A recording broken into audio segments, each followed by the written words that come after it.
Saya nyantet ibu tiri saya. Nyantet? Selalu kejang-kejang setiap malam. Terus suka disuntikin bius mulu biar dia pingsan.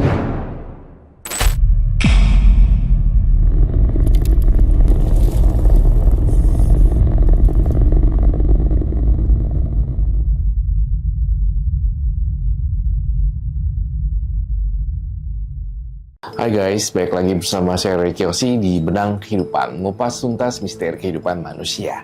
Nah, hari ini tentunya saya juga didatangi oleh partisipan yang mungkin mau share cerita atau misterinya. Langsung aja kita kenalin namanya. Halo, apa kabar? Namanya siapa? Nama saya Riri. Halo Riri, salam kenal ya. Terima kasih telah datang di Benang Kehidupan. Hari ini apa nih? Riri mau cerita apa misterinya? Hari ini saya ingin berbagi pengalaman, yaitu tentang pengalaman mistis saya dan pengalaman yang penyesalan saya seumur hidup sampai sekarang, Roy. Itu benar-benar saya nyesalin. Jadi penyesalan ya. Bisa diceritakan dari awal mungkin penyesalannya apa, kemudian misterinya seperti apa? Awal mulanya itu orang tua saya itu bercerai dari saya usia SD. Dan saya tuh, bapak saya menikah lagi. Saya benci banget dengan ibu tiri saya. Mungkin karena saya masih sayang sama mama saya. Saya nggak tahu penyebabnya pisah karena apa. Waktu beranjak SMP, sekitaran kelas 3, saya bercerita dengan sahabat saya. SMP? Kelas 3. SMP atau SMA? SMP kelas 3. Saya bercerita tentang sahabat dekat saya. Saya bercerita kehidupan saya karena saya juga lama-lama stres mendem apa yang saya ini nggak suka sama ibu tiri kamu. Iya. Akhirnya saya coba cerita dan teman SMP saya ini kebetulan nih sahabat saya punya kenalan dukun. Maksudnya kecil-kecil gitu kamu langsung ini maksudnya langsung awalnya saya nggak segitu percaya. Bencinya kamu sama calon. Iya. Itu mohon maaf, itu waktu pada kala itu udah jadi ibu tiri atau calon ibu tiri pada kala Itu sudah jadi ibu tiri. Ayah kamu tuh berarti udah menikah resmi dengan ibu tiri kamu semenjak SMP itu. Kemudian ada kenalan dukun lalu saya sebenarnya awalnya nggak percaya dan akhirnya saya dianterin ke dia. Coba ke dukun, coba ceritain apa yang kamu rasain, siapa tahu dukun itu bisa bantu. Akhirnya saya beneran coba ke situ, dianterin sama sahabat saya. Lokasinya nggak bisa saya sebutin, saya datang. Waktu pada kala itu, saya mohon maaf, saya mau nanya lagi, ke dukun atau orang pintar itu tujuannya ngapain ya ke ibu tiri kamu? Karena saya awalnya pengen buat dia sakit, Roy. Loh kenapa? Dia kan ibu tiri kamu, siapa tahu mungkin dia baik gitu atau enggak gimana, kan kita nggak tahu. Pikiran jahat saya tuh waktu itu ketika ayah saya menikah lagi, berarti ayah saya udah nggak sayang sama ibu saya. Oke. Seperti itu. Jadi saya sangat benci banget sama wanita itu. Saya bilang ibu tiri saya nggak mau menyebut itu ibu saya. Pada kala itu sebenarnya penyebab perceraian ayah dan ibu asli kamu tuh gara-gara ibu tiri ini atau gara-gara lain? Saya belum tahu. Baru diceritainnya tuh waktu ibu saya santet sendiri. Waktu sakit. Terus waktu sakit itu ternyata ibu saya yang cerita sendiri ke saya penyebab ayah saya menikahi ibu tiri saya kenapa.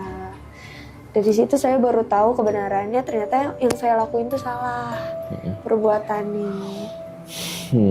Ke ibu, maksudnya aku masih kurang mudeng, ternyata ada penyesalan. Penyesalan apa ya maksudnya terhadap ibu tiri kamu? Dia ternyata baik gitu. Iya, saya baru tahu dia baik waktu pernah kejadian saya pulang sekolah, dijemput sama dia. Saya kondisinya lagi kurang enak badan. Sakit. Iya, saya tetap bertindak nggak mau diurusin sama dia karena bukan ibu saya. Tapi ternyata dia yang ngurusin saya. Padahal ayah saya nggak tahu pergi kemana kerja, nggak pulang-pulang. Dia yang rela begadang buat saya. Dimasakin kah? Iya, dimasakin kesukaan saya. Tapi saya waktu itu tetap nolak. Tapi dia tetap baik. Iya, baik sama saya. Tetap berperilaku baik. Dari situ saya mulai sadar. Tapi pada kala pas ibu kamu baik, kamu tuh ngelakuin sesuatu. Kan tadi kamu sempat bilang ke saya ke dukun ya. Berarti kamu ngelakuin itu ya, ngelakuin perbuatan yang Iya. tidak baik gitu. Iya, saya ngelakuin. Dukun-dukunin ibu tiri kamu. Iya, saya nyantet ibu tiri saya. Nyantet. Nyantet, Roy. Buset dah. Wow. Karena saya udah telanjur sakit hati waktu itu, Roy. Kan ternyata dia baik ya. Iya, terus saya baru nyesel dari kejadian itu. Saya mulai nyesel, ibu tiri saya sakit keras, padahal saya tahu dia sakitnya karena saya. Sakit keras apa kalau saya boleh tahu?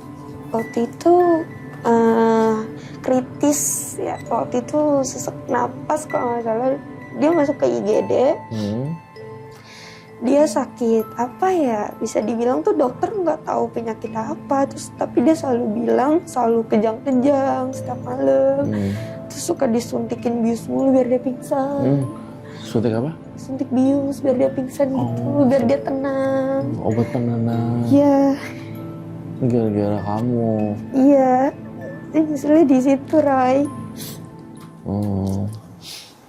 Oke. Terus bapak saya mulai ngerawat ibu saya. Bapak saya sampai beberapa kali nunda pekerjaannya untuk rawat ibu saya. Terus saya semakin sadar apa yang saya lakuin itu salah. Saya balik lagi ke dukun itu buat nyerahin lagi benda yang dia kasih ke saya. Itu. Saya mau bendanya kok. Oh iya? Iya. Tuh, sebelum kamu bawa, maksudnya kasih tahu bendanya, ini memang udah penyesalan yang mentok ya kalau nggak salah ya. Maksudnya ternyata kamu guna-gunain, ternyata dia sakit, nah sebenarnya dia juga baik sama kamu, ibu tiri kamu baik sama kamu, dimasakin pas kamu sakit juga. Oh berarti ini sebenarnya juga penyesalan ya. Aku pengen lihat dong barangnya, apakah kamu bawa? Bawa ini barangnya. Coba dilihatin ke kamera dulu. Jadi caranya itu waktu itu dikasih tahu. Ini yang dikasih dukun itu ya? Iya. Kamu bayar berapa ke dukun itu biar bisa nyantet ibu tiri kamu pada kala itu?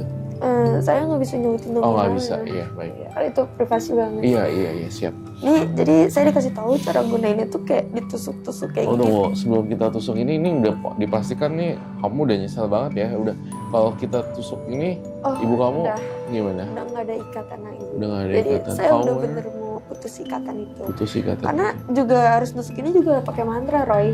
Pakai mantra? Iya. Oh iya, berarti kemarin kamu sebagai tusuk dan bacain mantra ya, takutnya nanti ada. Iya, nggak sembarang tusuk. Apakah ini aman untuk kita yang berada di sini, ada imbasnya atau apa kalau kamu bawa ini? Enggak. Pastikan aman ya? Aman. Saya nggak berani pegang, mohon maaf. Tapi ya saya ini ya apa namanya, ya kepercayaan orang kan masing-masing ya. Iya. Maksudnya kalau menurut saya nggak perlu lah main-main ke dukun untuk mengirim sesuatu ke orang yang kita dekat gitu ya. Nah ini udah kebetulan udah dibawa. Oh gitu, wow. Aku luar biasa terkejut sih sebenarnya, kaget juga. Jadi tadi sempat kamu mention ini barang ini mau dibalikan ke dukun itu. Tapi kenapa? Kok nggak dibalikin akhirnya? Jadi waktu itu saya sempat datang, saya marah-marah ke dukun itu. Saya bilang saya mau berhenti buat nyakitin ibu saya. Dukun itu bilang perjanjian dengan setan itu bisa diberhentikan, tapi bendanya ini kalau bisa dibakar dan dibalikin lagi. Jadi di sini saya pengen bakar benda ini dengan tujuan supaya mama saya sembuh. Mama saya sekarang masih di IGD. Ibu tiri? Iya, ibu tiri kamu? Ibu tiri yang saya masih bilang mama masih di IGD. Oh, balik lagi ke IGD, maksudnya bolak-balik ke rumah sakit seperti itu. Tapi udah lumayan mendingan, nggak separah dulu. Oke, baik. Kalau gitu sebenarnya hal yang paling simpel itu adalah kita menyita ini ya, barang ini ya sebenarnya. Dan aku tahu sih, mungkin ada sesuatu yang pengen disampaikan ke teman-teman di sana, mungkin inspirasi ke teman-teman yang punya permasalahan yang sama, mungkin ada sesuatu benang kehidupan gak yang kamu tarik akhirnya menyesal atau mungkin kamu pengen share sesuatu. Mumpung kamu di sini. Jadi yang saya ingin sampaikan, meskipun Ibu Tiri itu kalian berpikirnya itu jahat, itu jangan. Cari tahu dulu kasih sayang dia seperti apa, gimana cara dia perilaku ke kita, itu juga keluarga kita. Meskipun kita broken home, tapi nggak semua anak broken home itu bisa melakukan sekeji itu sama orang tua sendiri. Jadi mulai sekarang Roy, saya mulai mau hijab. Hijab? Iya, saya mau mulai berhijab. Saya mau berhijrah. Hijrah? Iya, saya mau pakai hijab lagi. Saya mau mendalami agama saya buat menjauhi dari permainan itu lagi. Jadi saya mau mulai pakai hijab. Saya mulai bertobat. Saya mulai sering ngaji. Saya mulai sering sholat, saya menjauhi hal-hal itu. Tapi seringkali saya kadang ada gangguan. Gitu, seperti itu. Wah, luar biasa. Saya benar-benar salut sama kamu, Riri. Kamu ternyata benar-benar mau menyesal sama ibu tiri kamu ini juga. Ya, saya dapat pesan juga dari Riri di Benang Kehidupan. Ternyata kita tidak boleh menjudge ibu tiri ataupun kita tidak bisa menebak ibu tiri ini jahat, selalu jahat sama kita. Ternyata sosok ibu tiri ternyata bisa lebih sayang daripada keluarga sendiri.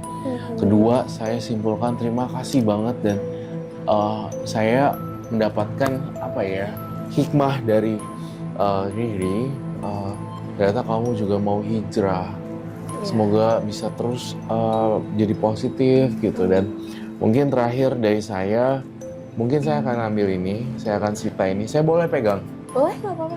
Nggak ada pengaruhnya. Oh, udah nyesel ya? Benar-benar nyesel. Udah nyesel. Oke, baik. Ini kan guys, liatin ini.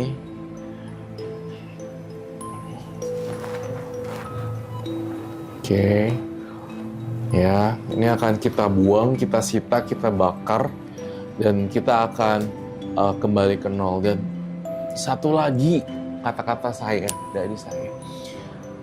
Luar biasa banget jalur pertobatan kamu yang kamu niatin sampai kamu mau hijrah juga ya. Betul kan seperti itu ya? Aku speechless, benar-benar luar biasa. Inilah ternyata benang kehidupan yang misteri orang lain bisa memberikan inspirasi buat kita gitu loh.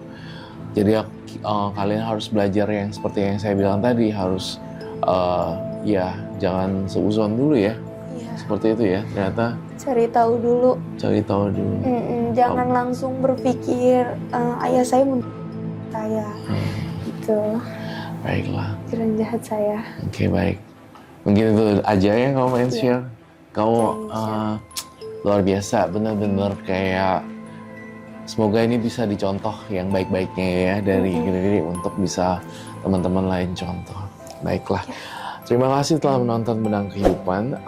Jangan lupa like, comment, subscribe, dan share. Kita ketemu lagi di Benang Kehidupan di episode berikutnya. Thank you, Riri. Thank you so much. Dadah.